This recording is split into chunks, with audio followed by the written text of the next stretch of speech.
Hello, good morning student. कैसे हैं आप सब? I think you all fine. तो let's start chapter number 9 class 12 producers equilibrium, उत्पादक का संतुलन। उत्पादक के संतुलन का अर्थ क्या होता है और सीमांत संप्राप्ति और सीमांत लागत के दृष्टिकोण के अनुरूप उत्पादक के संतुलन की शर्तें क्या होती हैं। तो फर्स्ट पॉइंट है इसमें उत्पादक के संतुलन का क्या अर्थ है। What does producer equilibrium mean. उत्पादक के संतुलन से अभिप्राय लाभ अधिकतमकरण की स्थिति से है, यानी कि उत्पादक के संतुलन से अभिप्राय लाभ अधिकतमकरण की स्थिति से है। जब उत्पादक का लाभ अधिकतम होता है तब वह संतुलन की स्थिति में होता है। Producers equilibrium refers to a situations of profit maximisation. एक उत्पादक उत्पादन के उस स्तर पर संतुलन प्राप्त करता है जहां पर लाभ अधिकतम हो, यानी कि जहां पर एक प्रोड्यूसर्स को प्रॉफिट ज़्यादा होता है वहाँ पर क्या होता है, वो संतुलन होता है, संतुलन में होता है। इसके अतिरिक्त इसके अलावा उत्पादन का कोई भी स्तर कम लाभ अधिकतम से कम लाभ प्रदान करता है। साधारणतः लाभ का अनुकूल कुल संप्राप्ति यानी कि टीआर टोटल रेवेन्यू, कुल लागत टोटल कॉस्ट के अंतर द्वारा हम बता सकते हैं। Profit is equal to TR minus TC. Profit, ये जो सिंबल है प्रॉफिट का होता है वही, ठीक है। Profit is equal to TR minus TC. देखो यहाँ लाभ टीआर टोटल रेवेन्यू कुल संप्राप्ति और टीसी टोटल कॉस्ट यानी कि कुल लागत। एक उत्पादक का संतुलन उत्पादन के उस स्तर पर होता है जहां पर लाभ अधिकतम हो, ठीक है ना। ऊपर बताया था कि उस समय संतुलन में होता है जब लाभ अधिकतमकरण की स्थिति होती है। तो जैसे we know that TC is equal to TVC plus TFC. TC is equal to TVC plus TFC, ठीक है। टीवीसी मतलब total variable cost plus TFC total fixed cost. Total fixed cost स्थिर है क्योंकि लाभ अधिकतम होता है जब टीआर और टीसी के बीच का अंतर अधिक हो जाता है। टीआर और टीवीसी के बीच का अंतर अधिकतम होता है, हालांकि ये ध्यान देना आवश्यक है कि टीआर और टीसी के बीच का अंतर निविल शुद्ध लाभ प्रदान करता है, नेट प्रॉफिट देता है।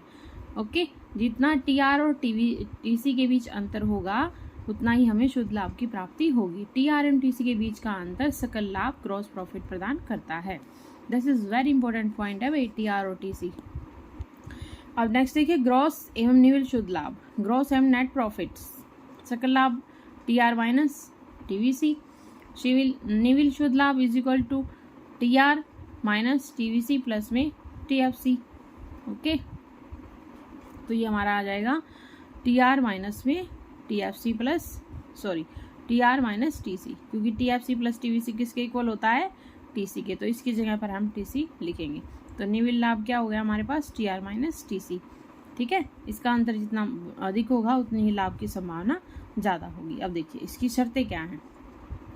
असामान्य लाभ या अतिरिक्त असामान्य लाभ जब टीसी ग्रेटर देन टीसी है, टीआर ग्रेटर देन टीसी है, यानी कि जो टोटल रिवेन्यू है ग्रेटर देन है टीसी से, तो हम लाभ की स्थिति में होंगे। ऑब्वियस सी बात है, जब हमारी इनकम लागत से ज़्यादा होगी तो हमारे पास क्या होगा, हम अधिकतम लाभ की स्थिति में होंगे। असामान्य लाभ या अतिरिक्त सामान्य लाभ भी बोल सकते हैं इसको हम।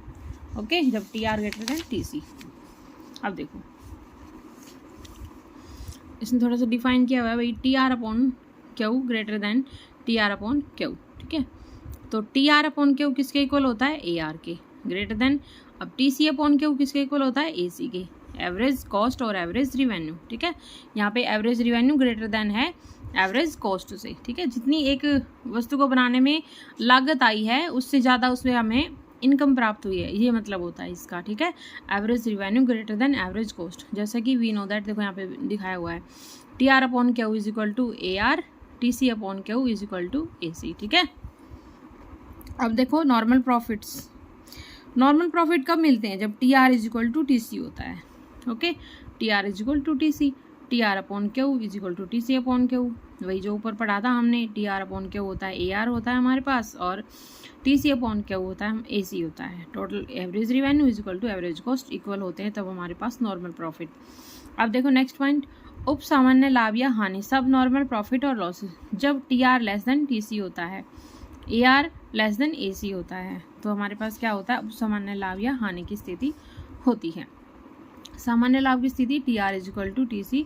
आपके सामान्य लाभ कहाँ है? जब टी आर एवं टी सी दोनों एक दूसरे के बराबर हैं।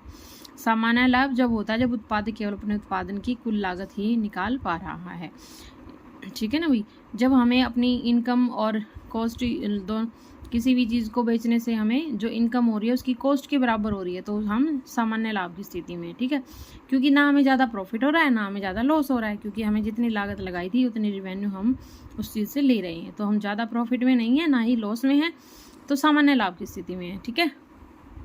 अब देखो, सामान्य लाभ वह न्यूनतम प्रतिफल है जो उत्पादक व्यवसाय में निवेशित पूंजी से प्राप्त करने की आशा है। न्यूनतम प्रतिफल या प्राप्ति उसे प्राप्त नहीं होते हैं, वह अपनी पूंजी को वर्तमान उपयोग से निकाल लेगा और उसी किसी अन्य उत्तम वैकल्पिक उपयोग में स्थानांतरित कर देगा। सामान्य लाभ कुल लागत का ही एक भाग होता है। यदि किसी वस्तु से उसे टी आर के इक्वल भी प्रॉफिट नहीं हो रहा होगा तो क्या करेगा? वो अपने दूसरे विकल्प में अपनी पूंजी लगाएगा, ठीक है। अब देखो, सीमांत संप्राप्ति एवं सीमांत लागत दृष्टिकोण के अनुरूप उत्पादक के संतुलन की शर्तें। Condition of producer equilibrium in term of marginal revenue and marginal cost approach. Marginal revenue और मार्जिनल कॉस्ट अप्रोच। लाभ अधिकतम तब होते हैं जब अपना संतुलन प्राप्त करते हैं, जब संतुलन की दो शर्तें पूरी होती हैं। कौन कौन सी? M R is equal to M C होता है, ठीक है भाई। M R is equal to M C, और एम सी हमारी बढ़ रही होती है संतुलन उत्पादक बिंदु के पश्चात एम सी एम आर से अधिक है। तो अब देख सकते हैं कि हमारे पास क्वांटिटी है क्या, 1 2 3 4 5 6 10 तक है।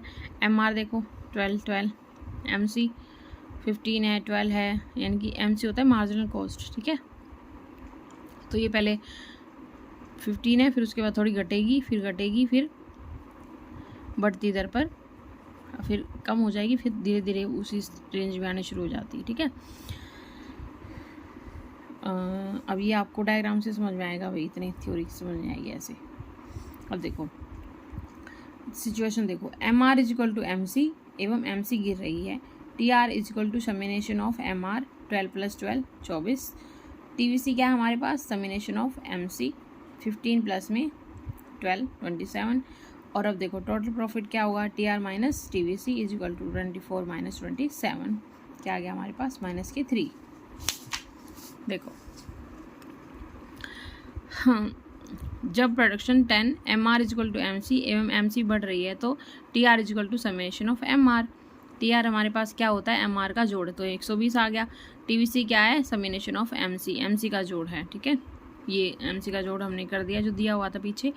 ये हमारे पास प्रॉफिट कैसे निकालेंगे? T R minus T V C, 120 minus में 100, तो हमारे पास 20 जो है प्रॉफिट आ गया है, ठीक है। इसे देखो निष्कर्ष क्या निकलता है, ये कह रहा है कि केवल M R is equal to M C, या जब एम सी बढ़ती है तो एक उत्पादक अपने संतुलन बिंदु को प्राप्त करता है तो उसके लाभ अधिकतम होते हैं, ठीक है।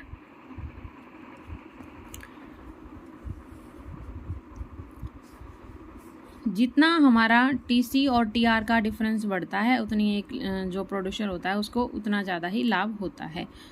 जब उत्पाद तभी केवल लाभ का मूल्य अधिकतम होता है जब उत्पाद की 11 इकाइयों का उत्पादन होता है, तो M R is equal to 132, जबकि M C is equal to 115 है। तो T R minus T V C 132 minus 115, तो 17 जो कि 20 से कम है। जब उत्पाद 10 है तो निष्कर्ष निकलता है जब केवल M R is equal to M C, जब एम सी बढ़ रही है तो ही उत्पादक अपने संतुलन बिंदु को प्राप्त करेगा। इसका कहने का मतलब ये है कि जब एम आर और एम सी इक्वल होंगे तभी हम संतुलन बिंदु पर टिक पाएंगे, ठीक है। यानी कि जितनी आपकी मार्जिनल रिवेन्यू है उसके बराबर आपकी मार्जिनल कॉस्ट आई है, तभी आप संतुलन पे हो, ठीक है, उसके अलावा नहीं। अब देखो डायग्राम में देखिए, ये हमारा देखो इस ये वाई एक्सिस है, ये एक्स एक्सिस है। ओ एक्स एक्सिस पर हमने आउटपुट ले लिया और ओ वाई पर रिवेन्यू एंड कॉस्ट ले ली। अब देखो ओ पी प्राइस पर, ठीक है, ये Q1 है, ये Q2 है, ये लेबर L1 L2, ठीक है।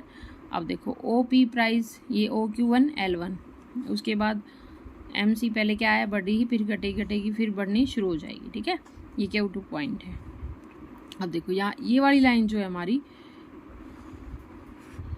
ये ओ एक्स एक्सिस के पैरेलल है, यानी कि A R is equal to M R और MC जो है हमारी ऊपर उठती हुई नज़र आ रही है, यहाँ से नीचे गिरती है पहले, फिर ऊपर उठती शुरू हो जाती है। देखो AR equal to MR equal to में OP, ठीक है भाई। इस रेखा में स्थिर मान जैसे पूर्ण प्रतियोगिता के अंतर्गत होता है, पूर्ण प्रतियोगिता परफेक्ट कंपटीशन में भी हमारी जो है OX एक्सिस के पैरेलल होती है, ये हॉरिजॉन्टल लाइन होती है AR MR। क्वेश्चन भी पूछ लेते हैं एग्जाम में कि AR MR को क्या कहा जाता है। हम इसको AR को हम P लाइन बोलते हैं, प्राइस लाइन भी बोलते हैं, ठीक है। ये क्वेश्चन आ जाता है भाई कई बार। तो AR और MR रेखा के एक्स के समानांतर है, हॉरिजॉन्टल है। MC कर्व के U आकार कर्व का दिखाया गया है जो सामान्यतः होता है। MR और MC दोनों स्थितियों में बराबर है, बिंदु Q1 पर भी और Q2 पर भी। जब उत्पादन OL1 है Q1 पर है, तो जब Q2 पर है तो उत्पादन हमारा OL2 है।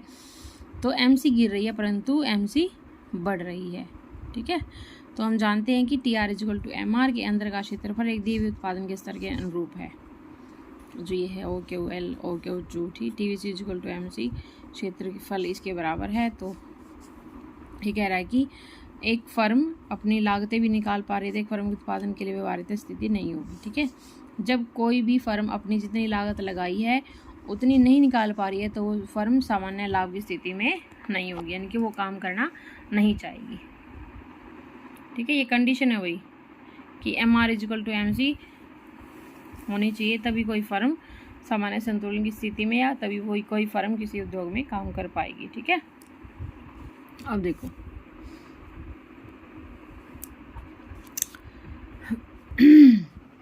चलो भाई इस वीडियो में इतना ही। नेक्स्ट वीडियो में कंप्लीट करवा दूंगी ये चैप्टर, थोड़ी बड़ी हो जाएगी नहीं तो ये, ठीक है। लेकिन वीडियो को लाइक एंड शेयर कीजिएगा ज़रूर ताकि सब बच्चों को बेनिफिट हो, ठीक है भाई।